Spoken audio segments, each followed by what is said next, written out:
Juan le respondió: Maestro, hemos visto a uno que en tu nombre echaba fuera demonios, pero se lo hemos prohibido porque no nos sigue. Pero Jesús dijo: no se lo prohibáis, porque ninguno que haga milagro en mi nombre podrá luego hablar de mí, pues el que no está contra nosotros, por nosotros está. Marcos 9:38 al 40. ¿Qué es el calvinismo? El calvinismo es una doctrina teológica que enfatiza la soberanía de Dios, la fidelidad de la Biblia, la ética y el trabajo social. Al calvinismo también se le conoce como cristianismo reformado, fe reformada o iglesia reformada. Tiene su origen en Suiza. Es importante mencionar que Calvino influyó notablemente en el desarrollo de las doctrinas de la Reforma Protestante. De hecho, cuando Calvino contaba con 25 años de edad, en el año de 1534, comenzó a escribir la primera edición de su obra Institución de la Religión Cristiana, que se publicó en 1536. El crecimiento de las iglesias reformadas o calvinistas pertenece a la segunda fase de la Reforma Protestante, cuando Martín Lutero fue excomulgado por la iglesia romanista. Calvino en ese momento se refugió en Ginebra, después de haber firmado la Confesión de Habsburgo de 1540, pero su repercusión fue más notable en la Reforma Suiza, la cual no era luterana, sino que se basaba en las enseñanzas de Zwinglio. Este fue un tiempo en que la enseñanza y la doctrina protestante evolucionaban independientemente a Martín Lutero, pero sí bajo la influencia de muchos escritores y reformadores, entre los que destacaba Calvino. En el siglo XVI, el calvinismo se extendió por los Países Bajos, Holanda y algunas regiones limítrofes de Alemania, por Francia, Inglaterra, Hungría, Lituania y Polonia. La emigración a Norteamérica llevó al calvinismo al Atlántico Medio de Estados Unidos y a Nueva Inglaterra, donde la mayor parte de los colonos fueron calvinistas y también se incluían a los puritanos ingleses, los colonos holandeses de Nueva Ámsterdam y a los irlandeses escoceses presbiterianos de los Montes Apalaches. Actualmente, el conjunto de iglesias evangélicas que sustentan una doctrina calvinista reúne a unos 75 millones de personas en todo el mundo. Los 5 puntos del calvinismo y la postura de discípulos de Cristo en cada uno de ellos. Primer punto: depravación total. De acuerdo con el calvinismo, el estado natural del hombre es una depravación total y por lo mismo está imposibilitado de ganar o contribuir a la salvación de su alma. Cuando en este punto se habla de depravación total, se refiere a que cuando el hombre cayó en el jardín del Edén, fue una caída total. Por lo tanto, la personalidad del hombre ha sido afectada por la caída y el pecado. Se extiende a la totalidad de las facultades, la voluntad, el entendimiento, el afecto y todo lo demás. Por lo tanto, el hombre por sí solo no busca y nunca ha buscado a Dios por sí mismo. ¿Cuál es la postura de este canal? Es importante destacar que aquí en Discípulos de Cristo no coincidimos con la doctrina calvinista, pero sí tenemos comunión abierta con las iglesias que sostienen este punto de vista o punto doctrinal. Ahora bien, con respecto a este primer punto de la depravación total, vemos que la Biblia nos dice, como está escrito, no hay justo ni aun uno, no hay quien entienda, no hay quien busque a Dios. Romanos 3:10. Por lo tanto, sabemos que el hombre y la mujer son malos por naturaleza y con una tendencia al pecado. Sin embargo, el hombre busca de manera infructuosa a un ser superior y eso lo vemos desde el Antiguo Testamento, cuando en Génesis 4:26 dice: y a Set también le nació un hijo, al que puso por nombre Enós. Desde entonces comenzó a invocarse el nombre de Jehová. Sin embargo, debido al pecado, el hombre no puede comprender a Dios y tampoco concibe un plan donde exista una redención de su alma. Por ello, es Dios quien se revela al hombre y lo busca en todo momento, creando y diseñando en la eternidad un plan para la salvación del hombre y que se encuentra profetizado desde muy pronto, como en Génesis 3:5. Pondré enemistad entre ti y la mujer y entre tu simiente y la simiente suya. Esta te herirá en la cabeza y tú la herirás en el talón. Génesis 3:15. Por lo tanto, la salvación proviene única y exclusivamente de Dios como un regalo inmerecido, pero cada persona decide si lo acepta o lo rechaza. Punto número 2. Elección incondicional. Para el calvinismo se considera que si el hombre en verdad está muerto, prisionero y ciego espiritualmente, entonces el remedio para todas estas condiciones debe descansar fuera del hombre mismo, esto es, en Dios. Por lo tanto, si el hombre es incapaz de salvarse a sí mismo y solo Dios puede salvar, pero a la vez no todos son salvos, entonces la conclusión a la que se llega es que Dios no ha escogido a todos para salvarlos. Para sostener este punto, los calvinistas exponen el versículo de 2 Timoteo 2:20 que dice: en una casa grande no solamente hay vasos de oro y de plata, sino también hay de madera y de barro. Unos son para usos nobles y otros para usos ordinarios. Sin embargo, se olvidan de lo que dice el versículo siguiente. Así que el que se limpie de estas cosas será un vaso para uso noble, santificado y útil para ser usado por el Señor y dispuesto para toda buena obra. Entonces, ¿cuál es la postura de este canal? Desde Discípulos de Cristo no coincidimos con esta postura, puesto que aceptarla nos haría partir de la base de que Dios es injusto y entonces ha decidido condenar a personas que aún no han nacido y que no han tenido la oportunidad de decidir. Por lo tanto, Dios no solamente sería injusto, sino que también sería malvado, cruel, puesto que a sus criaturas las priva de una decisión de gran trascendencia. Porque si Dios ya eligió quiénes son salvos y quiénes no, ¿por qué preocuparnos por buscar a Dios? Finalmente, si estás en la lista de los escogidos, serás salvo, y si no, no importa cuánto te esfuerces o lo desees, simplemente Dios te ha rechazado y tu destino será el infierno. Cuando revisamos los pasajes de 2 Timoteo 2:20 al 21, nos damos cuenta que en ningún momento está sustentando la predestinación de los salvos, sino que por el contrario, el versículo 21 dice muy claro: el que se limpie.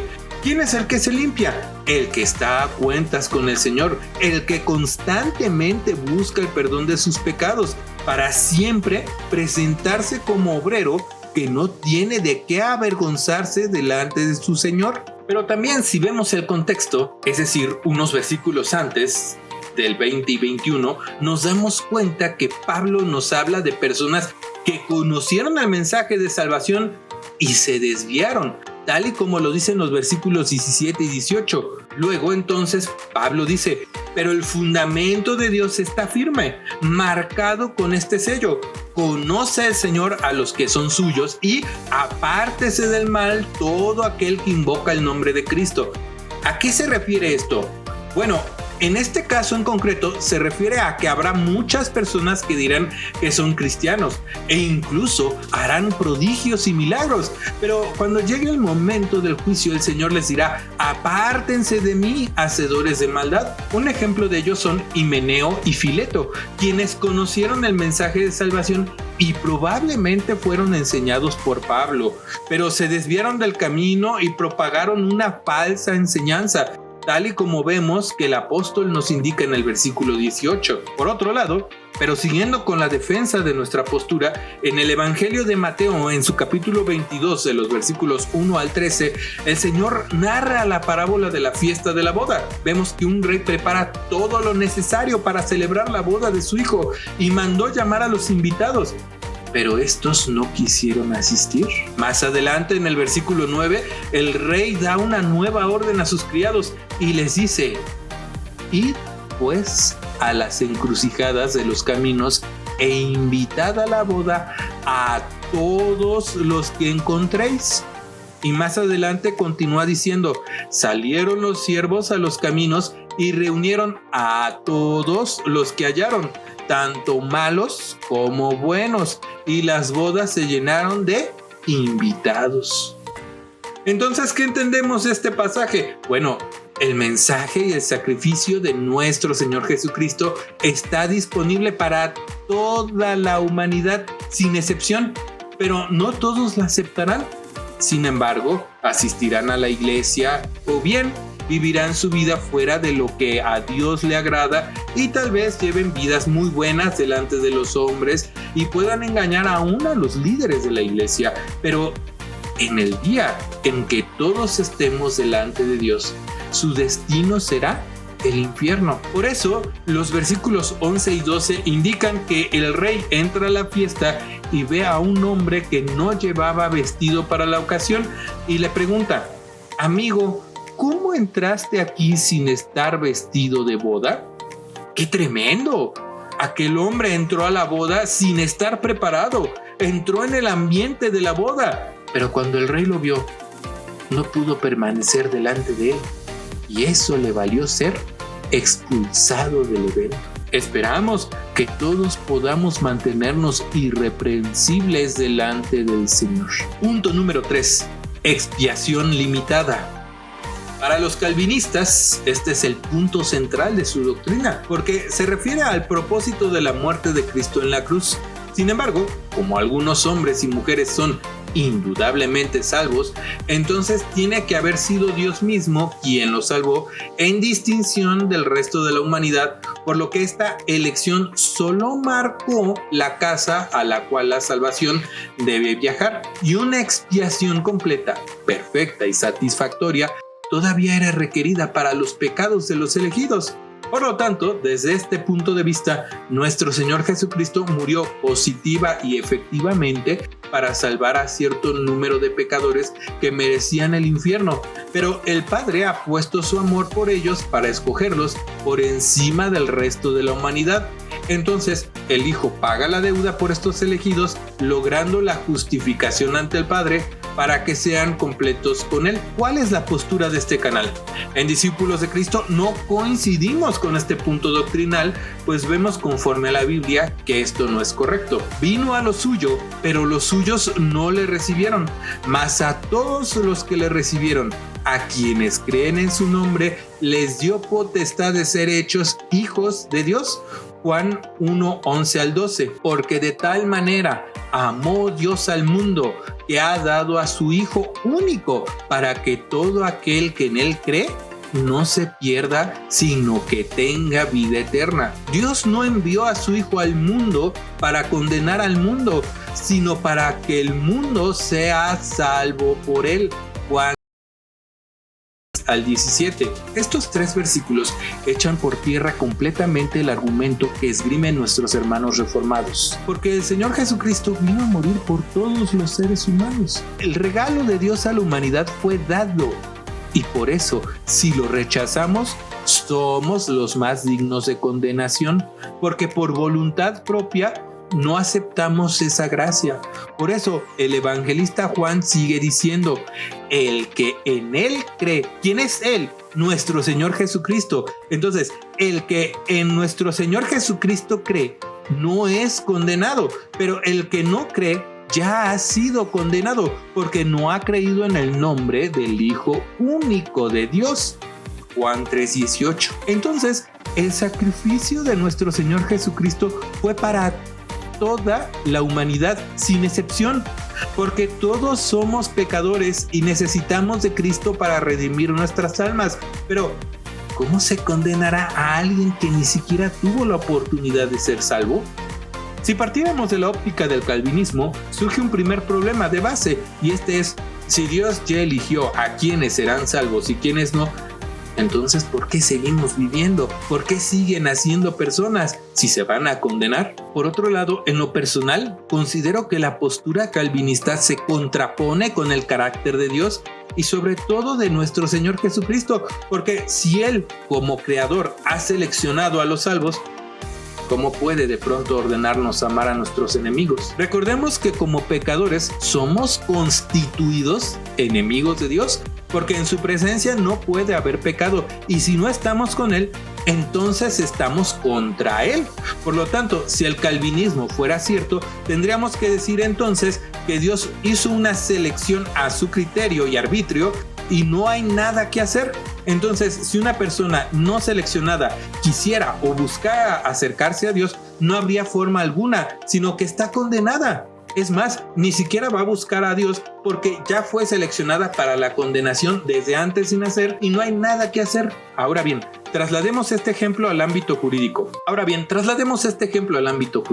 Desde el primer momento salta una falla en el debido proceso, si lo vemos desde la perspectiva calvinista. ¿Por qué? Porque en el principio jurídico existe un principio llamado presunción de inocencia y que impone la carga a la parte acusadora de probar la culpabilidad del acusado ante el tribunal. En este caso debemos de considerarlo de la siguiente manera: el juez es Dios y en el banquillo de los acusados está la humanidad con la culpabilidad probada, porque todos somos pecadores. Nacemos sin pecado, eso sí, por eso no estamos de acuerdo con el bautismo infantil, pero sí somos tendientes al mal y así lo señala la Biblia. Y esta es la causa de la condenación, que la luz vino al mundo, pero los seres humanos amaron más las tinieblas que la luz, porque sus obras eran malas. Juan 3:19. Por lo tanto, la humanidad está en el banquillo de los acusados, pero el juez abre un espacio en el juicio para una conciliación, y es ahí que el Hijo de Dios, nuestro Señor Jesucristo, aparece en la escena. Él nos justifica delante del Padre Celestial y paga todo lo que se tenga que pagar para quitarnos de la acusación y nos pone en un lugar seguro. Pero esto solo ocurrirá si nosotros decidimos aceptar aquel sacrificio en la cruz en nuestras vidas y pedimos que nos limpie de nuestros pecados, porque no hay otra manera de ser salvos, y si no hay otra manera, por lo mismo no seremos removidos del banquillo de los acusados, tal y como lo describe la Biblia en Hechos 4:12, cuando dice: y en ningún otro hay salvación, porque no hay otro nombre bajo el cielo dado a los hombres en que podamos ser salvos. Entonces Dios nos habla, por ejemplo, a través de una predicación de algún hermano o hermana, un folleto, una campaña evangelística. En ese primer momento despierta nuestro interés y nosotros nos acercamos, escuchamos y nos damos cuenta que hay una sola sentencia por nuestros pecados, y esta es la condenación eterna.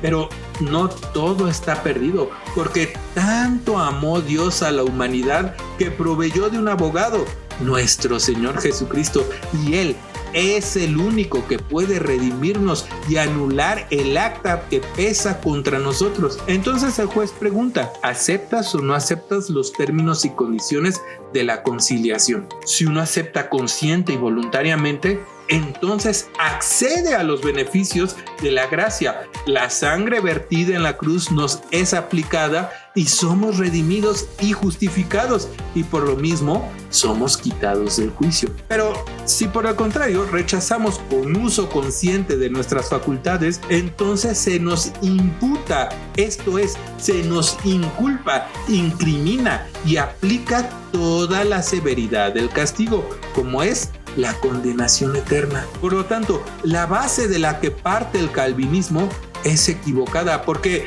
si Dios ha elegido a quienes serán salvos y quienes no, automáticamente a todos se nos vuelve sujetos inimputables. Esto es, somos eximidos de cualquier responsabilidad ante un proceso en contra nuestra, puesto que alguien ya tomó la decisión por nosotros, lo cual se constituye en un atropello flagrante o abuso de autoridad, algo que Dios no hace. A los cielos y a la tierra llamo por testigos hoy contra vosotros, que os he puesto delante la vida y la muerte, la bendición y la maldición.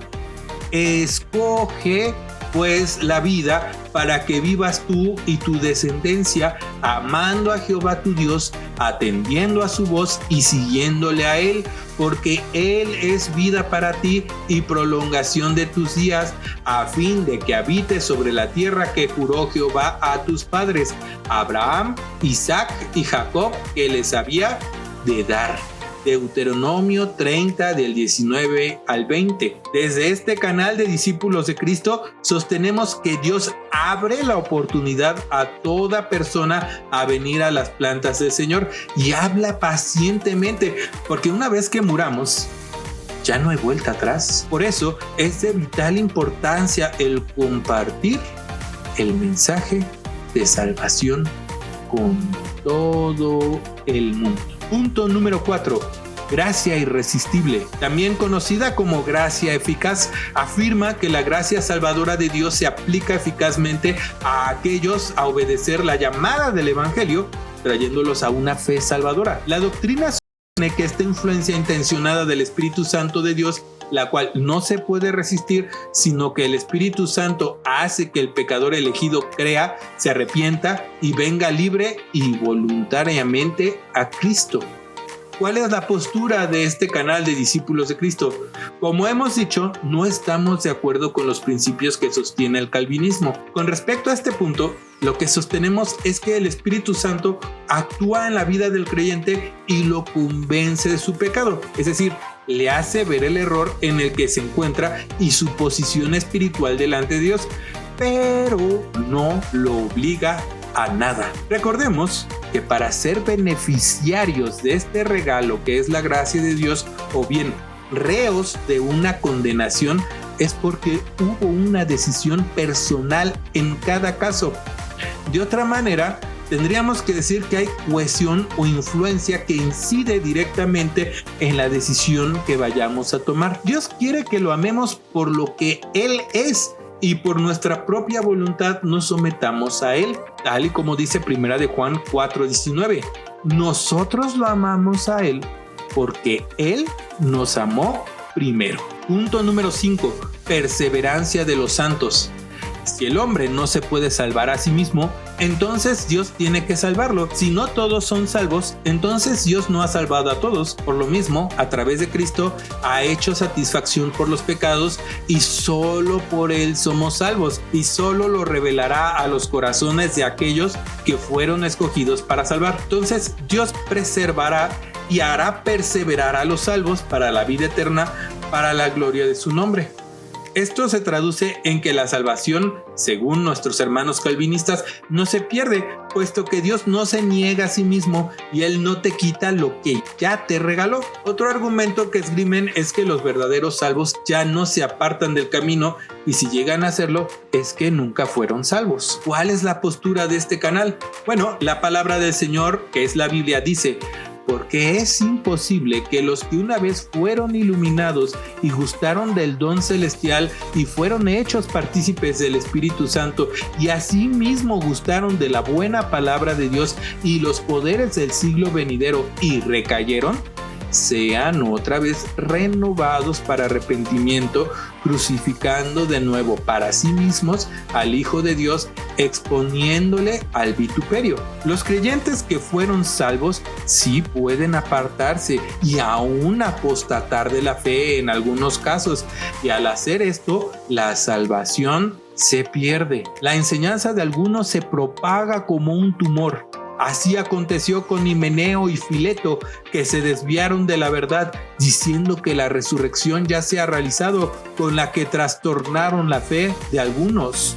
2 Timoteo 2:17 al 18. Un ejemplo actual y triste que debemos de citar en este canal es el pastor Steven Lawson, que a la fecha de la publicación de este video han pasado 2 días que reconoció públicamente un pecado de carácter sexual, y por lo cual fue removido completamente de todas sus funciones como pastor principal en la Trinity Church en Estados Unidos, que con un arrepentimiento genuino y pidiéndole a Dios perdón por el pecado, seremos restaurados y limpiados de todo pecado. Sin embargo, si nos apegáramos a la doctrina calvinista, tendríamos que decir que no hay más que una horrible expectación de condenación para el pastor, pero cuando vemos a la luz de las Sagradas Escrituras, vemos que esto no es cierto, porque Dios nos llama una y otra y otra y otra vez para estar a cuentas con Él. Primero, en el Antiguo Testamento, cuando dice: venid luego, dice el Señor, y discutamos esto, aunque vuestros pecados sean como la grana, como la nieve serán emblanquecidos, aunque sean rojos como el carmesí, vendrán a ser como blanca lana. Isaías 1:18.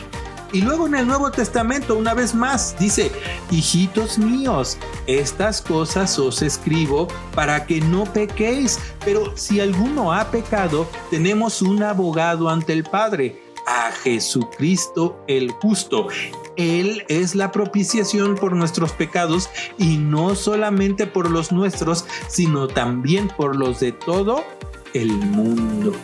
Primera de Juan 2, 1 al 2. Entonces, conforme a la Biblia, sabemos que efectivamente podemos caer en pecado mientras estamos en esta carne, porque tenemos una naturaleza pecaminosa, pero si nos arrepentimos y venimos a Dios, pedimos perdón y nos apartamos completamente del pecado, Dios es fiel y justo para perdonarnos. Por eso el Señor nos advierte a través del apóstol Pablo de la siguiente manera: así que el que piensa que está firme, tenga cuidado de no caer. Primera de los Corintios 10, 12. En conclusión, estos 5 puntos que abordamos y que son centrales en la doctrina calvinista se le conoce como TULIP por sus términos en inglés, los cuales son T por Total Depravation o depravación total, U, Unconditional Selection o elección incondicional, L de Limited Expiation o expiación limitada, I por Irresistible Grace o gracia irresistible, y P por Perseverance of the Saints o perseverancia de los santos. Si bien tenemos nuestras diferencias doctrinales, las iglesias reformadas sí son nuestros hermanos, siempre y cuando no caigan en la parte de limitar el número de quienes serán salvos. El punto central y que nos hace hermanos en Cristo es el siguiente: ellos, al igual que nosotros, creen en el único Dios verdadero, el Dios Trino, esto es, Padre, Hijo y Espíritu Santo. El Padre diseñó el plan de salvación y envió a su Hijo Jesucristo, por quien únicamente tenemos salvación de nuestras almas, y que también nos hizo la promesa del Espíritu Santo, que es el Santo Consolador y que es el único vicario de Cristo. Por ello tenemos comunión abierta con nuestros hermanos. Un abrazo, Dios te bendiga.